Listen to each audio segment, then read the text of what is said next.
Gusto nila mag-tan. Hindi sila kasi protected sa UV light. Bakit sila nagpapatan pa?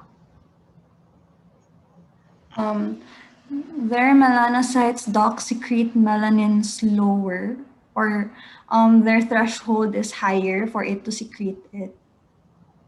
So they do not secrete melanin as much as the brown or the black would secrete. Yes, Doc. Okay?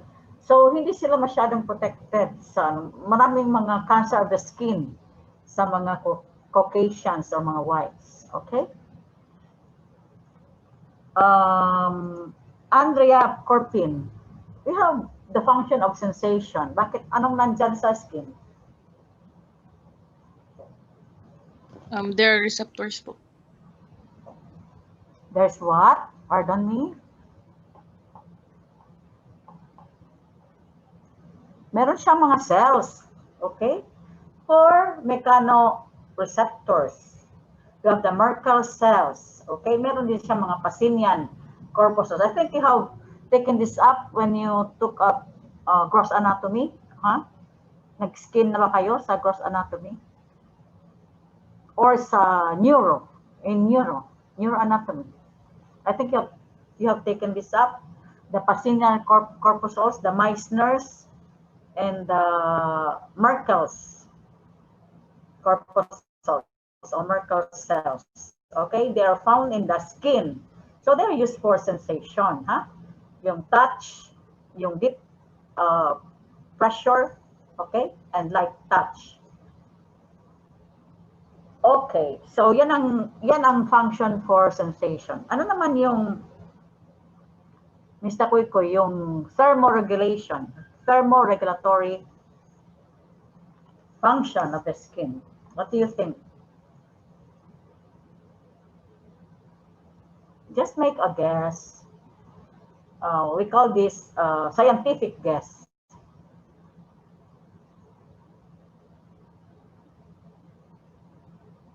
Ira, Nicole? Wala pa. Sherry Ann Cinco. What's with thermoregulation? Sino may yeah? Hi, Doc. Good afternoon. Yes. It regulates body temperature. By? By heat loss. If you have some relatives, dinihatong di man mahagkot, no? In the US or in Europe, usually pag winter doon, di ba napapansin nyo yung mga cheeks nila, pinkish, di ba? Nagpipink yung, kasi the skin will have a thermoregulation effect. Pag malamig, the blood vessels will dilate, in the skin. So they will color the skin reddish or with pinkish hue, okay? That's what is termed as thermoregulation. Okay, so sa metabolism, Michelle Garcia, sa metabolism, ano naman yung what can you mention in the metabolism? Metabolite, anong siguro na-touch na nga natin yan eh. Sa protection, it can be related to the metabolism because of that. Certain substance that is produced in the basal portion of the epidermis. Di ba? Yung yung metabolite, yung melanin, di ba? So it functions for metabolism. What is not included here in this list that I gave you is your immunology or immunological function, because of certain cell you called your Langerhans cells, no? They are antigen presenters, okay? The antigen presentation by your Langerhans cells will be used as your immunologic function, okay? Okay, so in the study of the skin, you should know the difference between the thick skin and the thin skin and where they are found. Okay? Michael Bunyales. Saan ka makakita ng thin skin? Saan ka makakita ng thick skin?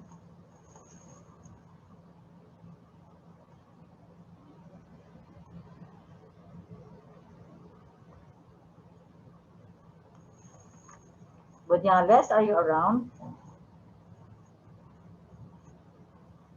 Yes, no. Yeah. Okay, so where do you think can you find thin skin?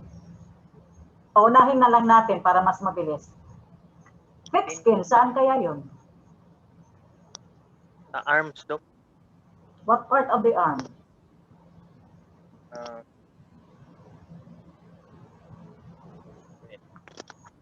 Forearm. Type. Okay, so the external portion, external portion of your arm or your body, no? Pero yung volar portion, volar, yung nasa inner part, will have thin skin. Okay. For example, in the armpit, ano yun? Thick or thin? Armpit? Ha? Armpit. Nakatago yun. Kung lingkotol ka armpit, masakit. Tawa kayo dyan, ha? Kung kukutlon ka, if you are pinched in your armpit, di rin masakit, ha? When you were still young, ningkukutol ka rin nanay hapuan, armpit, di rin masakit. It is a thin skin, ha? Masakit. Thin skin yon kasi it is hidden. Yung exposed portion of the skin of your body will have thick, mostly saan? Used in the palms of your hands and the soles of your foot. Okay? And most parts na are thin skin. And what is the difference between thick and thin skin? Okay.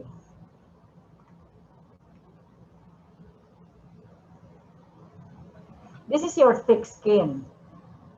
So, usually sa thick skin, makapal yung stratum corneum or pinaka-outermost layer and the stratum spinosum. Amo itiyak makapal, okay? It is the thickest portion and then it is thin, thin skin, okay?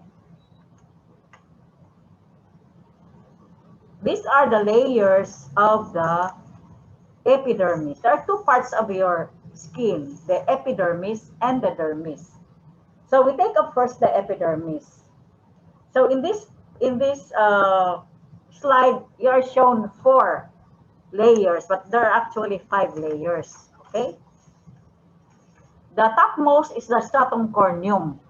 Now in this slide, it shows a thick stratum corneum. There's the squamous.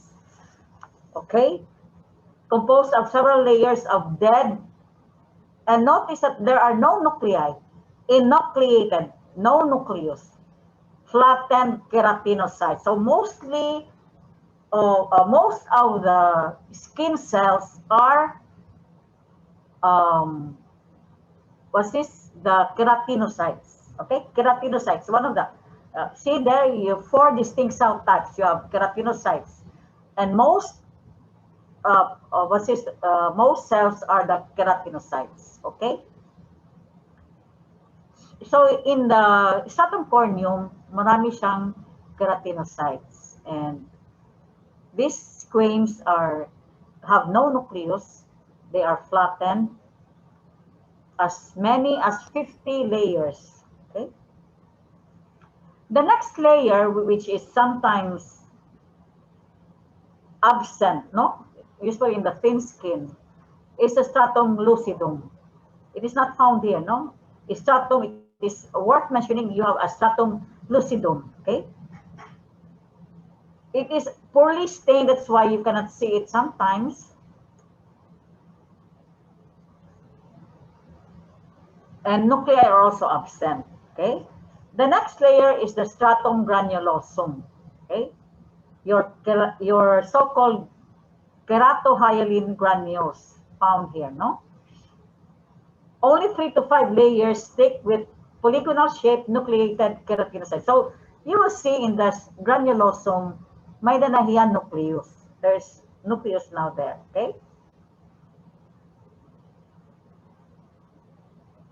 The layers of your granulosome will be a little bit lesser pag sa thin skin, okay? So makapal siya sa thick, pero the granulosome layer is thin in the thin skin, okay? And the fourth layer underneath it is spinosome with desmosomes. It is composed of mitotically active and maturing keratinocytes or the prickle cells because it has some prickle cells, okay, with intercellular bridges.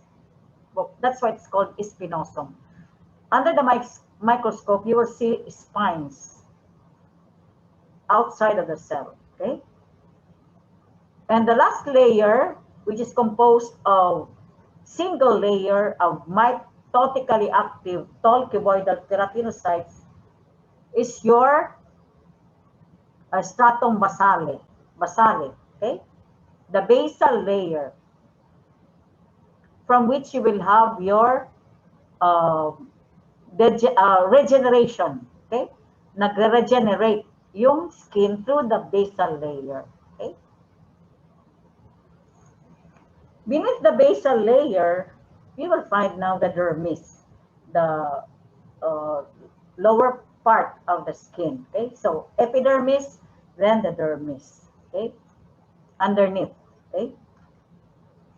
In the dermis, you will have two layers, the papillary layer and the reticular layer. They will have a different characteristic for each.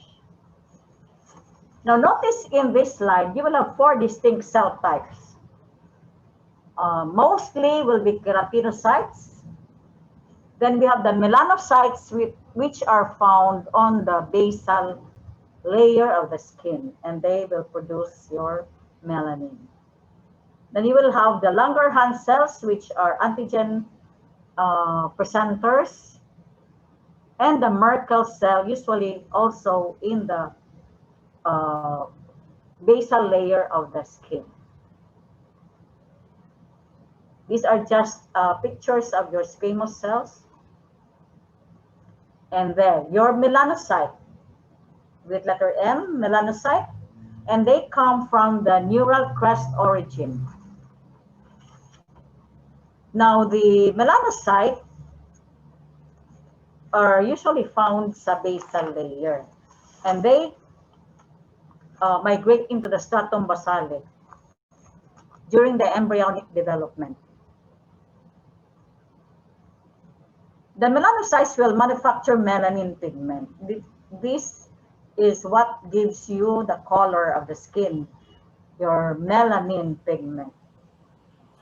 So, iba-iba lang yung production of melanin, no? So, kung brown, medyo marami-rami yung melanin niya, but pinakamarami yung melanin sa black. Okay? Black Lives Matter. Okay, so maraming, yung mga Black Lives Matter na yan, yung mga people joining them, have a lot of melanin. Okay? Another cell is the Langerhans cell.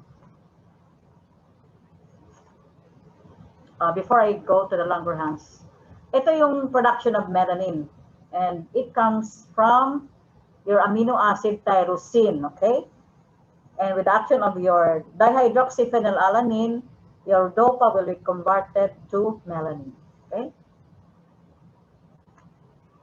Langerhans cells, ang sabi ko kanina, it has an immunologic response or function. It is an antigen. It has an antigen presentation, okay? So, immunologic siya, okay? Pag may antigen, it will produce antibodies. Now, this is just a section of the stratum spinosum. See the spines from the cells, okay, the outer part of the cells. And you can appreciate that in your slide under the microscope, okay? And in the stratum spinosum, they have, these spines are actually desmosomes, which form some intercellular bridges. Desmosomes, okay? The desmosomes are actually proteins and transmembrane linkers, okay? This is just worth remembering, okay?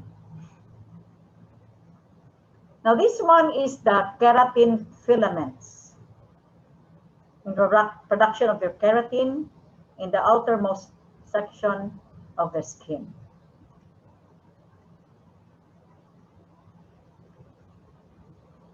Now in the skin, you will have epidermal, dermo-epidermal junctions, okay? So I think you have learned this in the study of the epithelium, where you have junctions, junctional complexes, okay? We have the dermo-epidermal junctions. Beneath the basal layer of the skin or the epidermis is your basal lamina, okay?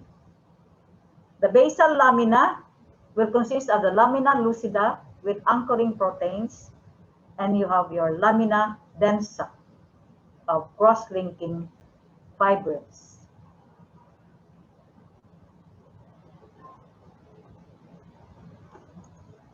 Okay, so I think you have to note for the layers of the skin.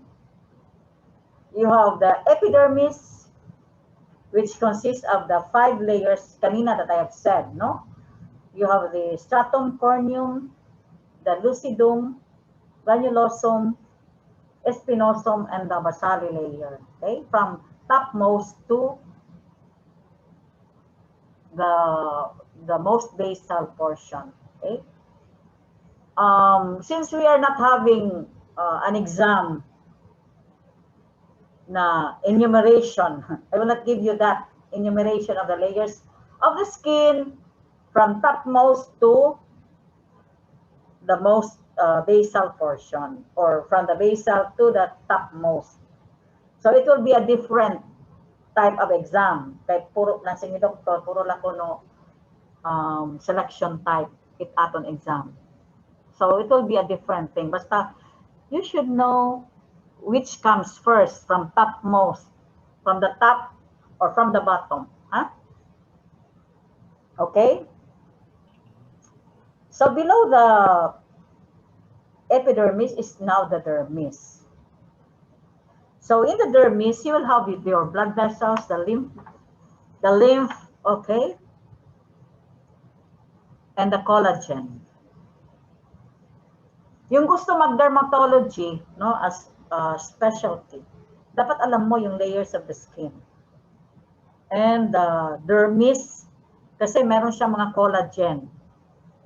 Sa reconstruction of the face or the skin, dapat alam mo how to fill in the collagen aspect of the face or of the skin for that matter. Huh?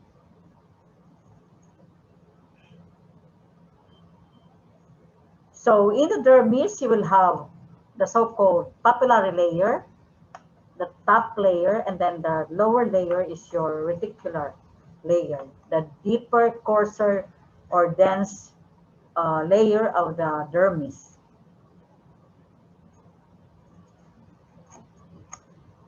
Now, it is also worth noting that the skin or the epidermis will have Pacinian corpuscles. What can you remember of the Pacinian corpuscles?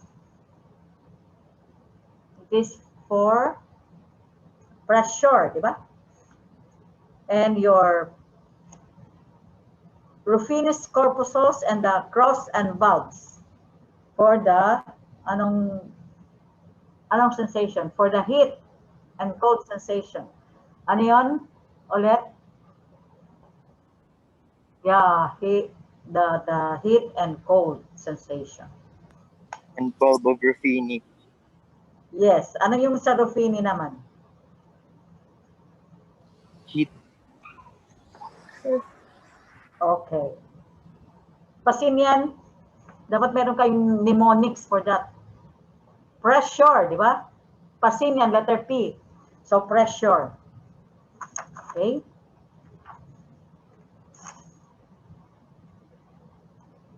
And below pala, no, kasi we will go to another function of the skin.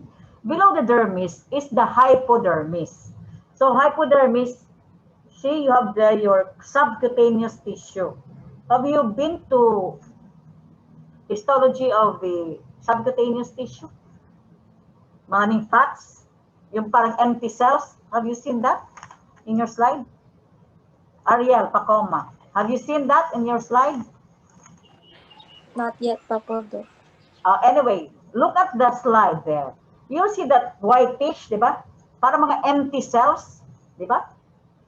Do you see it, Miss Pacoma? Yes po, Doc.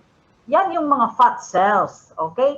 The fats will, the fat secretion will push the nuclei to the sides. So you cannot see the nucleus at the center. It is being pushed to the sides so that the fat cells will appear as empty cells. Yan, puro yan fat na mga, na nakikita niyo mga white dyan na halos walang laman. There's no nucleus. Those are fat cells. They are found in the hypodermis or the subcutaneous tissue. So, what is this? What I am driving at? Ano kayong dinadrive ko dyan? You have there epidermis, you have dermis, you have subcutaneous tissue. If you're a nurse, di ba? Sinong nurse dyan? Sinong nurse? Santos, di ba nurse ka? Good afternoon po, Doc. Oo, nurse? Yes po, Doc. Okay, di ba? How do you inject your needle? Bevel up. It depends kung anong order ng doctor, di ba? Doc, if Oo. it is IM, if it is Okay, intradermal. so okay. Sabi ng doktor, mag-inject ka ng insulin. Saan mo inject yung insulin? It can be injected po sub-Q. It can be in the abdomen or in the thigh. Oo, because you have a very subcutaneous. Kaya sabi ng doctor, you inject that in the subcutaneous. So sa abdomen, very thick yung this your hypodermis or your subcutaneous. So sasabihin ng doctor, inject mo subcutaneously. So you will know na sa abdomen, pag nag-inject ka ng needle, yung insulin needle, pupunta yun sa subcutaneous tissue. That's how you should remember that the layers of the skin. Pag sinabi naman Mr. Santos na mag-inject ka ng yung PPD sa Yung sa tuberculosis. Intradermal po, Doc. Dermal lang, correct. Will create a wheel. Oo. So dapat very very shallow lang yung pagtusok mo, ha? Ng needle mo. Eh pag sinabing ANST, negative sensitivity test. I will inject it deltoid. Kung negative na po yung skin test po, I will inject the tetanus toxoid. Skin test pala, Doc? Pinapatest ko pa lang sa'yo. Yung intradermal po, Doc. Intradermal at the outer palm, parang sa forearm, outer part po. Sa volar aspect of the. So yun nga. So dapat alam mo yung layer of the skin kasi it depends sa order ng doktor. Okay?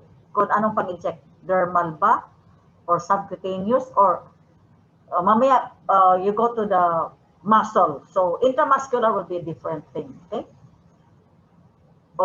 So alam niyo na kung bakit kailangan niyo yung yung layers of the skin.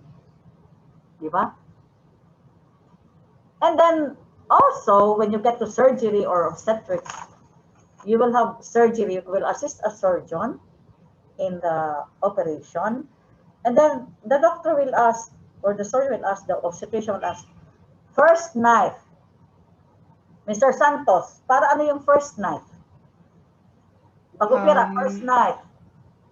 In the parang incision of the first layer of the skin. The Upon skin, opening. yes. So, hindi pa yun magta-touch sa subcutaneous. Okay? So, sabihin, second knife, saan ako magka-cut? Sa may subcutaneous layer na po. Yeah. Actually, yung epidermis pa lang yung first. Second knife, next layer, dermis and the subcutaneous tissue. Okay? There will be a different knife for that. And then, and so on, next layer will be the peritoneum, hanggang sa makarating ka doon sa intraperitoneal aspect. So, you see, you have to know really the layers of the skin. Kasi pag mag-opera kayo, saan man, no? In the abdomen, or in the legs, or in the face. So, alam mo dapat yung layers of the skin. Okay? Did you get anything from me? Did you learn something? Yes, Doc. Yes, Doc. Yes. So, dapat hinumdumi at niyo ha, nga ginutdoan ta Yes, kamot Doc. layers of the skin. Okay. Yes, Doc. Okay. So, we now go to the derivatives of the skin. So, ang mga derivatives of the skin, di ba? You have your different glands, corpuscles, and then you have the hair, the nails. Okay. So, yan, nakita nyo. Pasinian corpuscle, that's for your pressure, deep pressure. Now, in this slide also, you will see sweat glands. Sweat glands. Okay. This one is another Pacinian corpuscle. Ito ang part kanina sabi ko sa iyo ng dermis. Papillary dermis and reticular dermis. Upper portion papillary, the lower portion is the reticular. This is another corpuscle found in the dermal papilla. It is called your Meissners corpuscle. Now, in the study of neuroanatomy or neurology, you have your Meissners corpuscle is for what? For touch. Yes, it's for light touch. Meissners, ha? Light touch ito. Okay? Kaya yung function ng skin, mayroon tayong mga different sensation, light touch, we have deep pressure, we have for hot and cold. So, nandun kasi yung mga different corpuscles that are needed for this sensation. Okay? Another Meissner's corpuscles found in a dermal papillae. So, this is another derivative of the skin. The sweat glands, okay? So sweat glands are apocrine glands associated with the hair follicles, okay?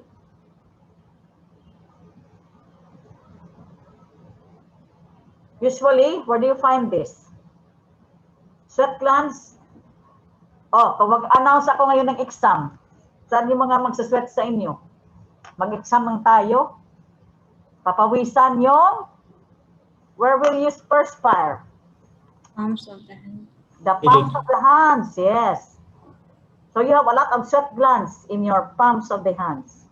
Also in the armpit. It says here, in the axilla or the armpit. Okay? In the palms of the hands. Now, this is the cross-section of the duct of the sweat gland. Double-layered duct, okay? Cuboidal cells. composed of cuboidal cells. Now this one again, you have their coloring. What is that coloring there? What is that brown? Anyone? What is that brown? Sa basal layer of the epidermis. Melanocyte. Louder, please. Melanocytes, Doc. With the brown thing, that's already the melanin that you will see. Okay, melanin. So the melanosomes are already laden with melanin. Okay. Ano naman yung the topmost layer? What is that? Keratin. Louder? Keratin. Keratin. Yes, keratin. So nagiging tough na siya, no? Na secretion of the keratinocytes. So that it's also one of the function of the skin, no? For protection by your keratin. Okay? So, sa practical exam, ipo-point yan ni Dr. Lasaka. You will have face-to-face next year. So, baka mag-practical exam na kayo. Meron yan. Or maybe you have another type of exam, di ba? Sa histo, may ipo-point si Dr. sa keratin or sa melanin pigment. Okay? You have melanocytes with your melanin. Thin skin also, the same.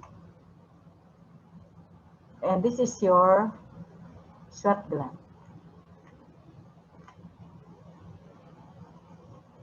Okay, so these are the other skin appendages. Ano mga skin appendages?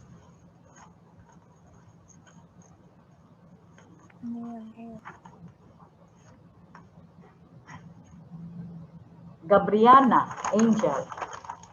Ano mga what are there as your appendages? You have your Hello, arector. Doc. The nails, Doc. Yeah, ano pa? Yeah. The hair po, Doc.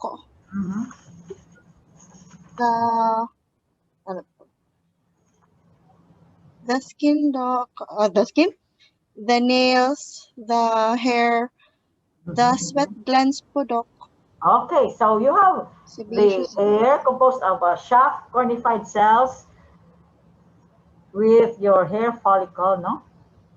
And you should know in your slide later in your laboratory, you will be shown that the concentric layers of your hair follicle, huh?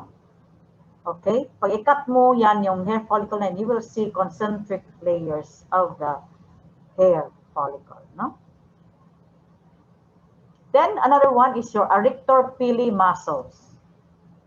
It is actually a smooth muscle, okay? And it will function as what? It will make your hair stand on end, okay? The arrector pili muscles. Isang complex yan, okay? The arrector pili muscles, the sebaceous glands which gives the secretion to the hair. We call the secretion a sebum, okay? And the hair follicle. So, magkatabi-tabi yan, ha? In the slide that you will see, cross-section, magkatabi-tabi yan. It is side by side with each other. Sebaceous gland, hair follicle, and the arrector pili muscles. Kasi the functions of the sebaceous gland and the arrector pili muscle will be closely with your hair follicle or your hair. Okay? And of course, you have the other glands. You have the sweat gland. Yeah, the sweat gland, and you have the sebaceous gland. Okay? What about the nails? Ano yung nails?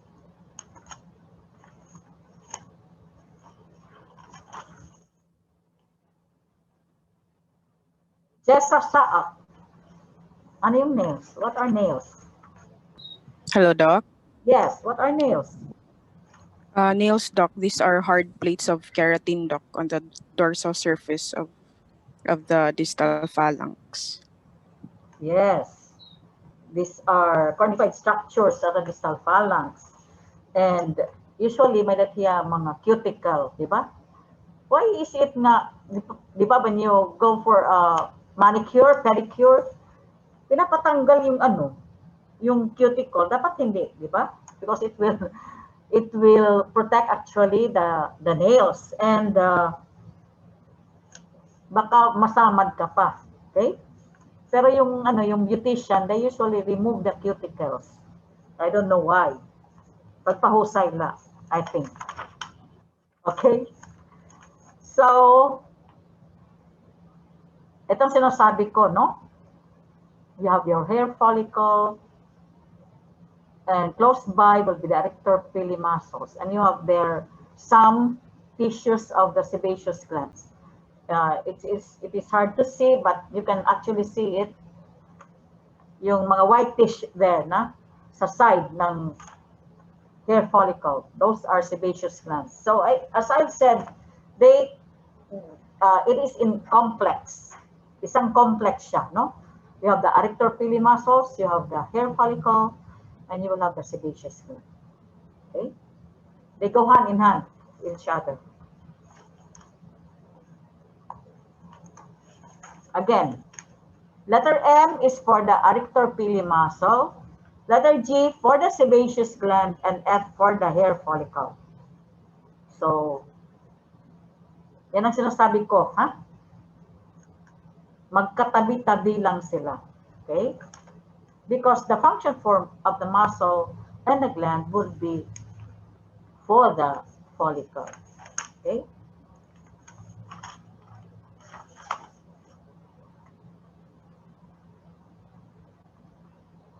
This one is a cross-section again of the hair follicle. So C for the medulla, the cortex, the dermal sheath,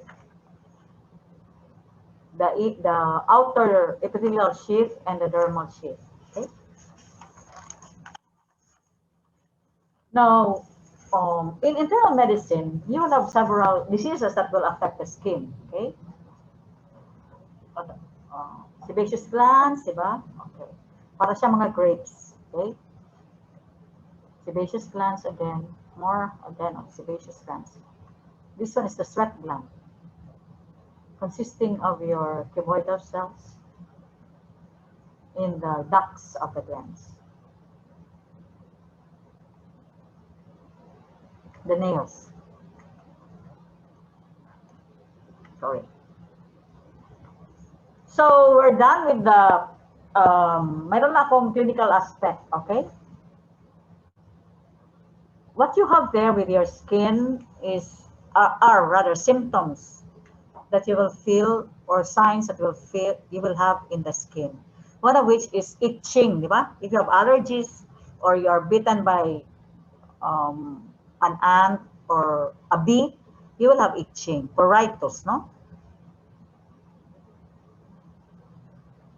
So, it is one of the symptoms. It will affect the skin, huh? Especially kay may immunologic function in the skin, okay? Then in the so-called psoriasis, ang skin scales. You will have scaling of the skin, okay? There will be drying and reddish patchy lesions of the skin. So we call it psoriasis, huh? Ano ito? Immunological din yung disease na yan, okay? What about warts? What can you say about warts of the skin? Nadera, Noel. Warts of the skin. Have you seen warts of the skin? Yes, Doc. Oo. So ano yan sila? This is just my opinion, Doc. I think it's similar to psoriasis. It's over atrophy, or what do you call it? Okay. So it is a lesion in the skin also, but hindi ito siya scaling, no? This one are benign epidermal growths on the skin caused by papilloma virus. Virus siya, di ba? Yung mga dito sa mga liig. Have you seen warts? Yung mga parang skin tags na tumutubo. Huh? Yes, Doc. Opo. Those are warts and they are produced by papillomavirus. Nakakatapon ito ya. So it will, it can infect others also. Okay. Using the same towel, kaya huwag kayong magamit ng ibang towels, sa'yo lang. If you will use some towels ng iba, baka magka-wart ka kung may wart yung gumamit ng towel na yun. Okay?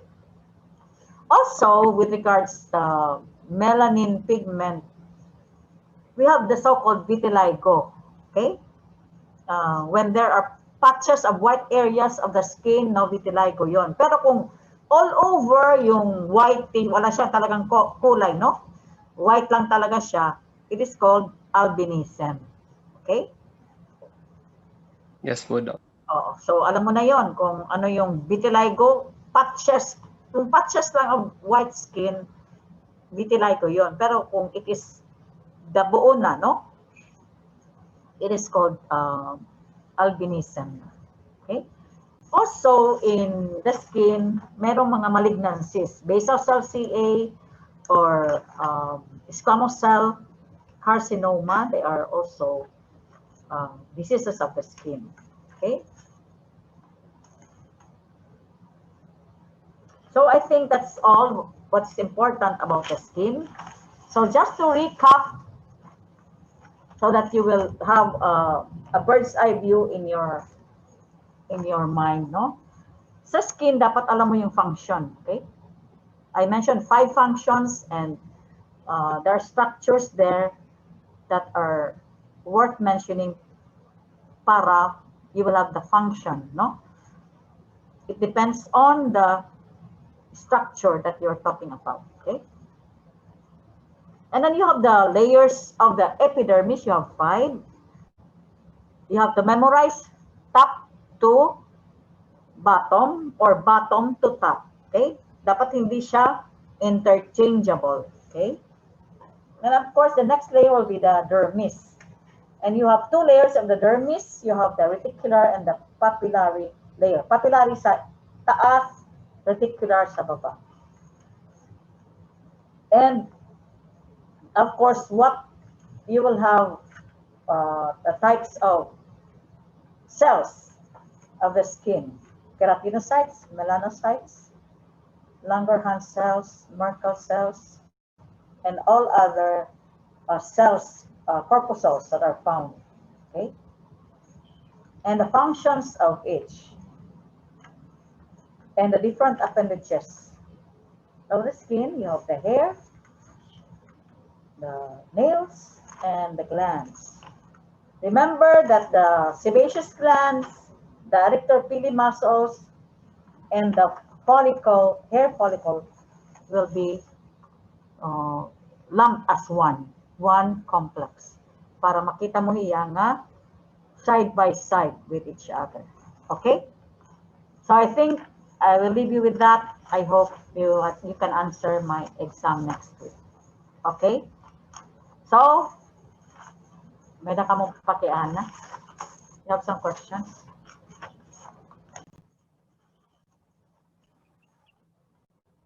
Kung wala na, then you can go. Thank you, Doc. Doc, thank you, Doc. Thank you, Doc. Ano man, may da ka muna, girl? May da ka muna, girl? Yes, Doc. Doc. Yes, Doc. Thank you, Doc. You have to learn